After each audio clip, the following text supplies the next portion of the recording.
Ndugu wa Tanzania, tunapenda kutoa taarifa ya awali ya ufuatiliaji wa mwenendo wa kesi ya uhaini inayomkabili wakili Tundu Antipas Lissu takriban siku 500 sasa toka alipokamatwa na shauri lake kuendelea kunguruma katika mahakama zetu.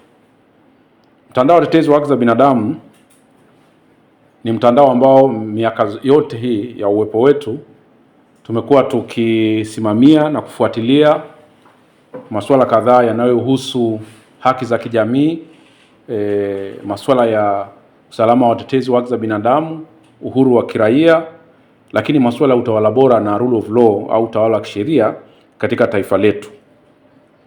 Mtandao huu umekuwa ukihakikisha kwamba nafasi ya watetezi wa haki za binadamu, asasi za kiraia pamoja na wadau wengine wote wa haki unakuwa unapatikana kwa kiasi kikubwa katika taifa letu, lakini unahakikisha kwamba tunaweka msingi wa kisheria, msaada wa kisheria, utetezi, tunafanya tafiti, elimu kwa umma pamoja na kushirikiana na mifumo ya utoaji haki hapa nchini, kimataifa na kikanda, kwa lengo tu la kuhakikisha kwamba taifa linakuwa na misingi ya haki, uhuru na demokrasia kwa wote. Lakini katika kuhakikisha kwamba haya yote yanafanyika, ni lazima tufanye kazi kwa karibu na taasisi mbalimbali au kufuatilia mienendo ya taasisi mbalimbali jinsi zinavyofanya kazi. Tumekuwa tukihamasisha uwajibikaji wa taasisi za utoaji haki katika taifa letu. Manake taasisi za utoaji haki wote mnafahamu, tuna polisi, tuna mahakama, tuna vyombo vingine vingi tu vya kisheria ambavyo vipo kwa mujibu wa katiba katika kuhakikisha kwamba vinatoa haki kwa Watanzania wote. Kwa lengo letu limekuwa siku zote kuhakikisha kwamba taifa linakuwa huru kwa mujibu wa katiba ya Jamhuri ya Muungano wa Tanzania, na wananchi na taasisi mbalimbali na makundi mbalimbali yanakuwa huru katika kufanya shughuli zao za kijamii, za kisiasa na kiuchumi katika taifa letu. Na makundi haya ambayo sisi tumekuwa tukiyasemea zaidi ni makundi yale ambayo yamekuwa na sauti ya kijamii. Kwa mfano watetezi wa haki za binadamu, makundi mbalimbali, wanaharakati na wadau wengine wote ambao wamekuwa wakisimamia haki, mawakili, wanasheria, waandishi wa habari pamoja na makundi yote ya kijamii ambayo yamekuwa sauti ya jamii.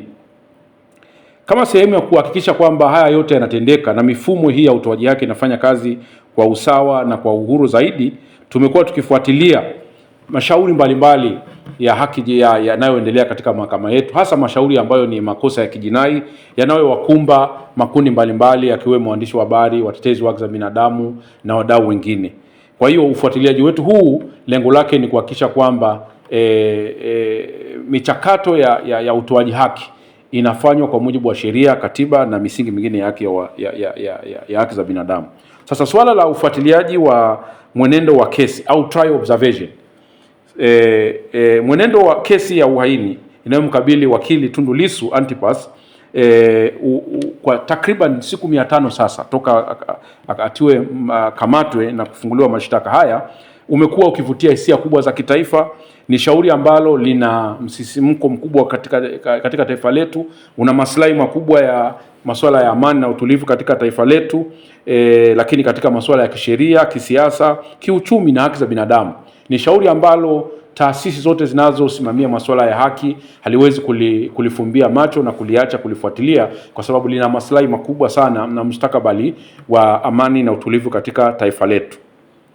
Kwa kutambua umuhimu huo, lakini pia swala la uwazi, uwajibikaji na imani ya umma katika taasisi za utoaji haki, mtandao ulianza kufuatilia shauri hili toka mwanzo Mheshimiwa au wakili Lissu alipokamatwa tarehe 9 Aprili mwaka 2025 kule Kusini. Ufuatiliaji wa mwenendo wa kesi ya Lissu kama wakili lakini kama mdau wa haki za binadamu ni sehemu ya kazi ya mtandao wa watetezi wa haki za binadamu ya kufuatilia mashauri ya mfumo wa utoaji haki, ambapo mtandao umekuwa ukifuatilia kama nilivyosema kesi zinazowahusu watetezi wa haki za binadamu, mawakili, mashauri mengine ya maslahi makubwa ya umma kote nchini. Kupitia kazi hii mtandao umefuatilia mwenendo wa shauri hili, kutathmini uzingatiaji wa dhamana na usikilizwaji wa haki, lakini tumekuwa tukifuatilia taratibu za kisheria. Tumekuwa tukifuatilia upatikanaji wa haki katika mchakato huu, uhuru wa mahakama na utawala wa sheria. Pale inapobidi, mtandao tumekuwa pia tukichapisha taarifa hizi na kuzitoa kwa umma kama lengo la kuhakikisha kwamba tunatoa kumbukumbu kuhusiana na mienendo ya mashauri haya. Pamoja na taarifa zingine zenye maslahi kwa umma, mtandao umewahi pia kuchapisha ripoti za ufuatiliaji. Kwa mfano, mashauri mengine makubwa yakiwahusu waandishi wa habari, watetezi. Tutakumbuka kesi ya Eric Kabendera ni mojawapo ya taarifa ambayo ilikuwa ina trial observation report toka mwanzo alipokamatwa hadi baadaye alipokuja kutoka mahakamani. Yote hayo ni kuhakikisha kwamba tunafuatilia kwa ukaribu mienendo hii na kuhakikisha kwamba hata kule Loliondo, mtakumbuka Ngorongoro, walipokamatwa wale watetezi na viongozi wa jamii na kupewa kesi ya mauaji, pamoja na mashauri mengi tu ambayo ya kijinai yamekuwa yakiwakumba sasa wale watu ambao wamekuwa ni sauti ya jamii. Tumekuwa tukifuatilia, mengine ripoti zake zinakuwa sehemu ya ripoti zetu za kawaida, lakini zingine zinapata ripoti mahususi kama hii. Kwa hiyo hii ni taarifa ya awali ambayo taarifa kamili itatoka pale ambapo shauri hili litatamatika au litakamilika, ndo taarifa ya mwisho. Kwa hiyo mchakato wa trial observation, wa ufuatiliaji wa mashauri ni mchakato ambao huko duniani kote na unakwenda sambamba na mashauri haya ya jinai, kutoa nafasi ya makundi mbalimbali ya kijamii, hasa sisi wa taasisi za kisheria kufuatilia kwa mwenendo namna ambavyo mashauri yanaendeshwa kwa kuangalia kama ile misingi inazingatiwa. Kwa hiyo kwa kufuatilia huku haimaanishi kwamba tunaingilia mwenendo wa kesi, kwa sababu uangalizi huu na ufuatiliaji hauhusiani kabisa na swala la jinai la watuhumiwa. Badala yake unahusiana na mwenendo, mchakato mzima. Hauna uhusiano kabisa na namna kesi itakavyoamuliwa na masuala ya jinai. Ni utaratibu ambao unaangalia toka mtu anapokamatwa mpaka pale ambapo mchakato wake unaishia. Na wakati mwingine watu wengine huwa hata mahakamani hawafiki, wanakamatwa. Tumeona matukio mengine watu wamekaa siku 30 chini ya polisi. Tumekuwa pia tukifuatilia. Kwa hiyo ni mchakato ambao unaanzia toka mtuhumiwa anapokamatwa hadi pale ambapo shauri lake litafika mwisho. Ndio mchakato huu, na lengo la ufuatiliaji huu ni kama tulivyosema, sio kuamua iwapo mshtakiwa hana hatia au hana hatia. Ufuatiliaji huu duniani kote hauna uhusiano na kuamua mshtakiwa hana hatia au hana hatia. Hilo halipo na sio sehemu ya mchakato wa trial observation au kutoa maoni kuhusu msingi wa mashtaka. Ufuatiliaji huu pia hauhusiani kabisa na msingi wa mashtaka wala kuingilia mwenendo wa mahakama. Badala yake mchakato huu ni wa kawaida kama nilivyosema, na unalenga kutathmini iwapo mashauri yanaendeshwa kwa kuzingatia viwango vinavyotumika vya kikatiba, kisheria, kwa mujibu wa sheria za kimataifa, kikanda na masuala yote ya haki za binadamu na taratibu stahiki za kisheria, uhuru wa mahakama pia kutendewa kibinadamu kwa mtuhumiwa anapokuwa polisi au anapokuwa kule kizuizini kwenye magereza, lakini pia uwazi na upatikanaji wa haki pamoja na ushiriki wa wananchi na makundi mengine katika uendeshaji wa mashauri. Kwa hiyo ndio vitu ambavyo tunaangalia kwa sehemu kubwa. Kwa hiyo madhumuni sasa ya ufuatiliaji huu yalikuwa yakifuatilia kwa mfano na kutathmini kwa uhuru kukamatwa. Tunaangalia ukamataji ulikuwa umezingatia sheria, lakini mwenendo wa mashauri unavyokwenda, manake zile procedure tu na sio kwenda kwenye swala lenyewe la ujinai au sio jinai.